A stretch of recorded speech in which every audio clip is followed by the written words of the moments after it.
What's up, guys? This is Dani Daniels, and I am here tonight. I just got done camming.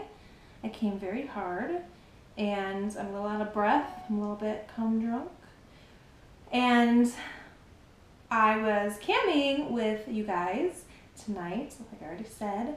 I was cum drunk, like I already said, and I went to go get a drink because after I cum, I like to have scotch. And you guys mentioned that I should do Scotch reviews. So here I am in my robe, cum drunk, apparently gonna do a Scotch review. Okay, so here we go, and that was really terrible. So, so I am going to be reviewing tonight Bunnahabhain, that's how you pronounce it, Bunnahabhain 18.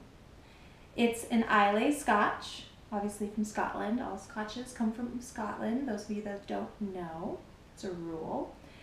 Bunnahabhain 18 is from Islay. It's very delicious. I've actually been to the Bunnahabhain distillery. It looks like, I'm not even joking, the outside of the Willy Wonka factory, from like the old school Willy Wonka. It's like, has this like big beautiful arch in front of it, and it's rad. We took a tour there, and I got shown around. I tried a bunch of cask strength scotches. Sorry, I'm like half excited to drink this and half trying to remember everything. So, but it's a very delicious scotch. I think it's a good scotch if you want to experiment with peaty scotches, because it is a peaty scotch. It is from Islay, but it still has, in my opinion, caramel notes from like a Speyside or Highland Scotch. So yeah, so delicious.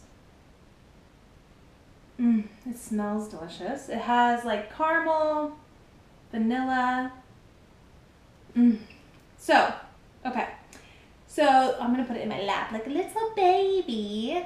So upon pouring, I don't like to drink out of one of those like, they're called sifter glasses, because my nose doesn't fit and it makes me feel like I have a really big schnoz and I need a nose job. So I drink out of rocks glasses, even though I don't take it on the rocks. You should never take your scotch on the rocks, because what it does is the cold from the ice actually freezes a lot of, freezes is the wrong word. It hides a lot of the flavors from the scotch, so it's great if you're drinking a really shitty whiskey and you don't want to taste the shitty whiskey, but when you're drinking a scotch, in order to get all of the flavors and the smells and the tastes and the deliciousness, you want to either drink it straight, neat, or you want to, some people do it with a little bit of water. I don't do that. My own preference. Everyone argues one way or another, but I like to try it as nature intended, naked. So I drink my neat. I drink out of a rocks glass because I can smell it more. It doesn't. I have the nose insecurity situation where it like pokes the glass. Anyway, so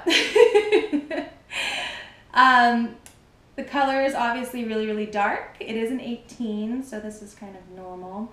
But in my opinion, Bunnahabhain makes very dark whiskeys, Scotch whiskeys, excuse me. Smelling it, like I said, a lot of caramel. I get a lot of, I lost it. It's the candy, licorice. I get a lot of licorice, especially with the 18. It smells amazing. A little bit of like orange peel. I don't know, everyone's different. So there's no wrong way to smell your scotches. Everyone smells different, everyone has their own experience, but that's what I smell. I also smell a lot of spices. I don't know what it is about Bunnahabhain, but I always taste like a spicy scotch. The leg, it's like wine, if you know wine, how, you know, it gives a leg. It's hard to tell in the rocks glass because, you know, I'm a little bit abnormal when I drink my scotch, but it does have like a really thick leg, and it hangs on the glass, which means it's really, really yummy, and it's really like caramely and thick, and it's been sitting in a barrel for 18 years. So this is, I can't remember, Bum, bum, bum, bum, bum, bum, bum. It is a single malt. Okay, it is a single malt. Sorry, I have a lot of scotches, so I'm like, which one did I grab? So, I'm finally going to drink my whiskey.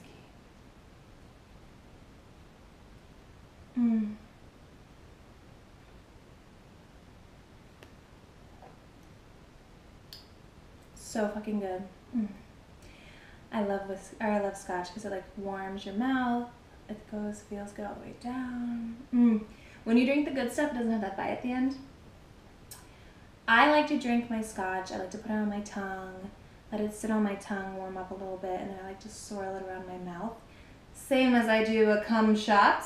I had to sneak in some kind of sluttiness into this video. And then I swallow it down.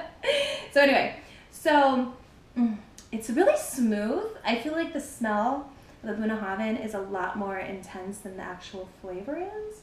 Not necessarily a bad thing, but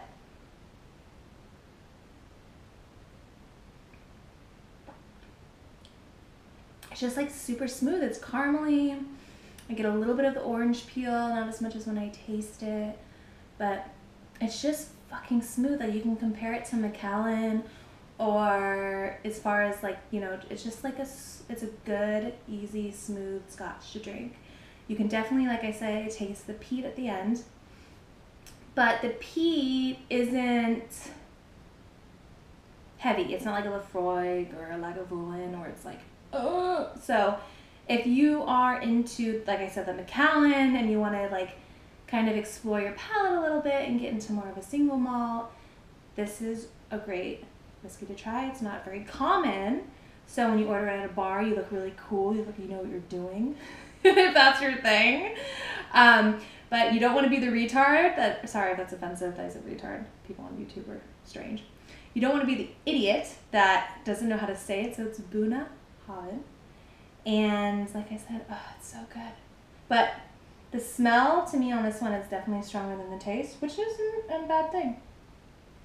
The